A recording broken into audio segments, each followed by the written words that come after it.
Sesampainya di kebun mangga, kedua gadis tersebut langsung bermain dengan ponselnya masing-masing, sehingga mereka tidak melihat kalau Dian mengeluarkan linggis kecil dari jok motor, yang kemudian ia sembunyikan di punggung.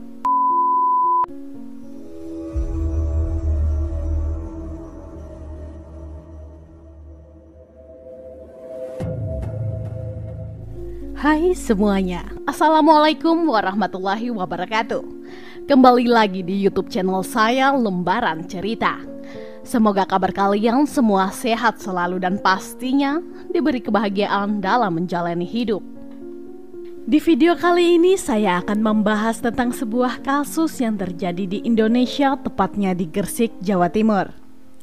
Kasus ini sendiri bisa dibilang sangat menyayat hati dan bisa menjadi pembelajaran buat para bunda-bunda di rumah agar anak gadisnya diberi pembekalan tentang baik buruknya bermain media sosial. Nah, seperti apa kasusnya? Yuk langsung kita bahas. Dian Sasmita berusia 17 tahun merupakan seorang remaja yang tinggal bersama dengan kedua orang tuanya di Desa Karangrejo, Ujung Pangkah, Gresik. Diketahui ia merupakan seorang pelajar di salah satu SMA swasta yang berada di Sidayu, Gresik.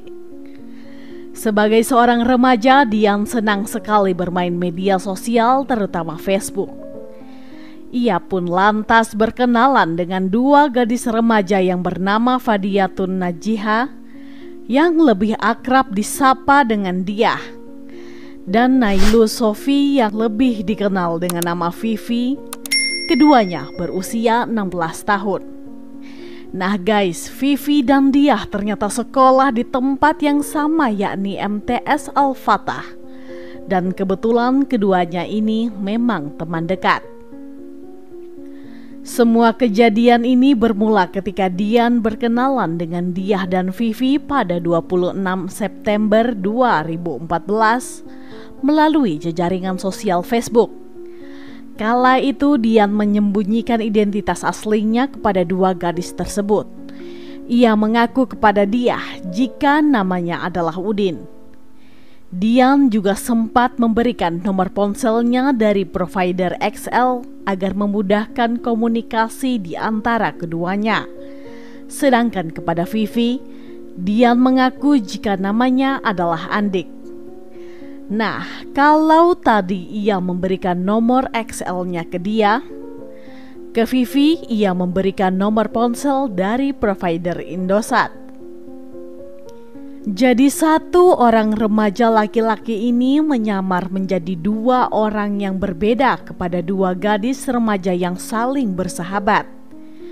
Hubungan persahabatan di antara Diah dan Vivi pun terjalin sangat dekat, sehingga mereka berdua tidak canggung untuk saling bertukar cerita seperti remaja pada umumnya.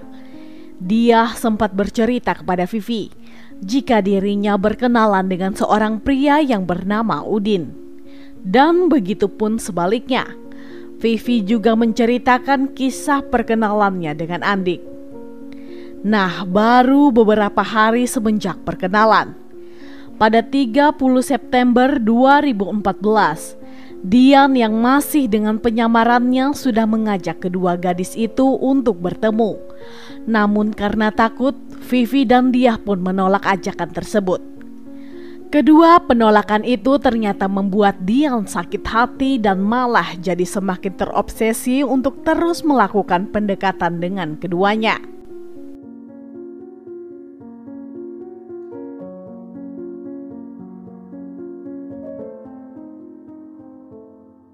Pada 1 Oktober 2014 sekitar jam 6 sore, entah apa yang merasuki pikirannya, tiba-tiba Dian mempunyai niatan untuk membunuh Vivi dan juga Diah. Ia kemudian mengajak kedua gadis itu untuk bertemu di dekat Tower Indosat Desa Banyu Urip, Kecamatan Ujung Pangkah, Gresik. Dengan iming-iming akan mengabulkan semua keinginan mereka. Sebelum berangkat, Dian sempat mengambil sebuah linggis kecil yang ada di rumahnya. dan memasukkannya ke dalam jok motor Suzuki Smash dengan nopol W2401LD. Diberitahu bahwa semua permintaannya akan dikabulkan. Vivi dan Diah pun akhirnya menyetujui permintaan untuk bertemu itu. Oh iya guys, perlu saya jelaskan ya, kalau sampai rencana pertemuan itu dibuat, kedua gadis ini sama sekali tidak pernah tahu jika mereka berkenalan dan menjalin komunikasi dengan satu remaja laki-laki yang sama. Sedangkan Dian jelas-jelas sudah mengetahui jika Vivi dan Diah merupakan teman dekat. Vivi dan Diah pun kemudian berpamitan kepada keluarganya jika mereka akan pergi untuk kerja kelompok. Vivi yang kala itu keluar dari rumah dengan menaiki sepeda pun kemudian menitipkan sepeda itu ke rumah salah satu temannya. Setelah itu ia dijemput oleh Dian di depan gang SMK Mafbaul Ihsan dan diantarkan ke dekat Tower Indosat. Nah, kebetulan saat itu dia juga telah menunggu Udin alias Dian di dekat Tower Indosat tersebut. Namun posisinya sekitar 500 meter dari tempat Vivi dan Dian bertemu. Selanjutnya Dian mengirim pesan kepada Diah untuk bertemu di kebun mangga yang berada di Desa Gosari, Kecamatan Ujung Pangkah yang jaraknya sekitar 10 km dari tower tersebut. Di saat yang bersamaan, ia juga mengajak Vivi untuk jalan-jalan menggunakan motornya ke kebun mangga. Jadi Dian ini ingin membuat skenario seolah-olah dia tidak sengaja bertemu dengan mereka di dekat Tower Indosat. Saat itu dia pun bercerita dan menunjukkan SMS dari Udin yang sedang menunggunya di kebun mangga. Tentu saja ia tidak tahu jika remaja laki-laki di hadapannya saat itu adalah Udin yang dimaksud. Dian dan Vivi pun akhirnya menawarkan tumpangan kepada dia, sehingga mereka bertiga berangkat bersama-sama menuju kebun mangga. Vivi duduk tepat di belakang Dian, kemudian dia duduk di belakangnya. Sesampainya di kebun mangga, kedua gadis tersebut langsung bermain dengan ponselnya masing-masing, sehingga mereka tidak melihat kalau Dian mengeluarkan linggis kecil dari jok motor, yang kemudian ia sembunyikan di punggung. Saat keduanya lengah, Dian langsung memukul leher belakang Diah dengan menggunakan linggis sebanyak 1 kali, sehingga membuatnya langsung tersungkur. Baru setelah itu, Dian memukul Vivi dengan linggis sebanyak 2 kali hingga jatuh tersungkur pula. Diah yang saat itu masih sadarkan diri berusaha untuk bangun sambil berkata, "Ojo ngene." Namun dengan sigap, Dian langsung menghajarnya lagi hingga meninggal dunia. Nah, setelah selesai mengeksekusi Diah, ia langsung menghampiri Vivi yang saat itu dalam kondisi tidak berdaya. Seketika itu juga Dian langsung menarik celananya dan memperkosanya hingga puas. Setelah hasrat seksualnya terpuaskan, Dian kembali memukuli Diah lagi untuk memastikan bahwa ia benar-benar telah meninggal dunia. Setelah itu baru ia mengeksekusi Vivi dengan cara yang sama. Selanjutnya Dian langsung mengambil barang-barang berharga milik kedua gadis itu. Dari Vivi ia berhasil menggasak sebuah handphone merek Nokia, sepasang anting, 2 buah cincin emas dan kalung emas. Sedangkan dari Diah ia menggasak sebuah handphone merek Samsung, sepasang anting dan 2 buah cincin emas. Dian kemudian bergegas kabur meninggalkan kebun mangga tersebut dan langsung pulang ke rumahnya. Sesampainya di rumah, linggis yang menjadi senjata pembunuhan itu pun langsung dikembalikan ke tempatnya. Sedangkan barang-barang berharga hasil rampasan disembunyikan di bawah kasur tempatnya tidur.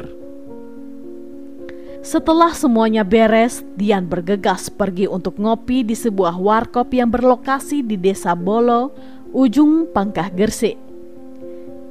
Keesokan harinya, tepatnya pada 2 Oktober 2014 sekitar siang hari, kedua jasad tersebut ditemukan oleh para warga yang sedang melintas. Saat ditemukan, kedua gadis remaja itu sudah dalam kondisi tidak mengenakan celana dengan luka-luka di bagian kepalanya. Selain itu juga ditemukan banyak sekali bercak darah yang berceceran di mana-mana.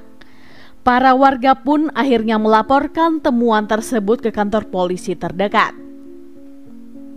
Setelah pihak berwajib datang di TKP, jasad tersebut segera dievakuasi ke rumah sakit terdekat untuk dilakukan otopsi. Selain itu, pihak kepolisian juga langsung menggelar olah TKP.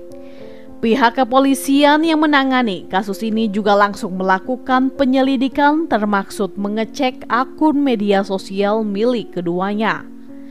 Dari situ pihak kepolisian baru mengetahui jika kedua gadis ini sempat berkenalan dengan seorang remaja laki-laki yang ketika diselidiki mengarahkan pihak kepolisian kepada Diah Sasmita. Berbekal informasi tersebut, pihak berwajib pun langsung mencari dan memburu keberadaan Dian. Pada 5 Oktober 2014, pihak kepolisian berhasil menangkap Dian yang bersembunyi di rumahnya. Di dalam penangkapan tersebut, Dian sempat mencoba untuk melarikan diri, sehingga pihak kepolisian pun terpaksa untuk memberikan tindakan tegas dengan menembak bagian tumit sebelah kanan. Selanjutnya, Dian langsung digiring ke Polres Gresik untuk pemeriksaan lebih lanjut. Di dalam interogasinya, Dian mengakui semua perbuatannya.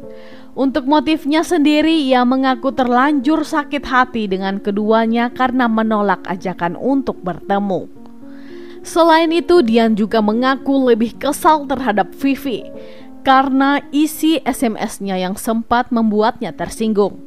Atas perbuatannya tersebut, Dian Sasmita resmi dijadikan tersangka dalam kasus ini. Ia dijerat dengan pasal 340 KUHP tentang pembunuhan berencana, subsider pasal 81 ayat 1 Undang-Undang Nomor 23 Tahun 2002 tentang perlindungan anak. Nah, karena pelaku dalam kasus ini masih dalam kategori anak di bawah umur, sehingga proses peradilannya pun mengikuti tata cara peradilan anak. Sidang perdana untuk kasus ini digelar di Pengadilan Negeri Gresik, dan untuk proses persidangannya sendiri berjalan sangat-sangat cepat.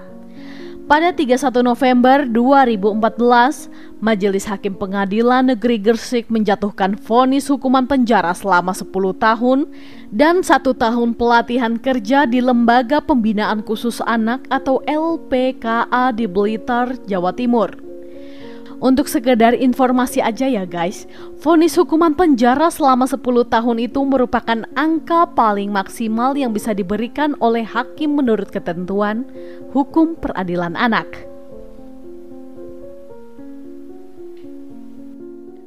Demikian kasus yang bisa saya ceritakan untuk hari ini.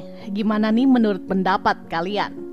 Silahkan sampaikan pendapat teman-teman di kolom komentar. Dan semoga dengan adanya video ini kita bisa belajar untuk lebih waspada dan selalu berhati-hati dalam menjalani hidup.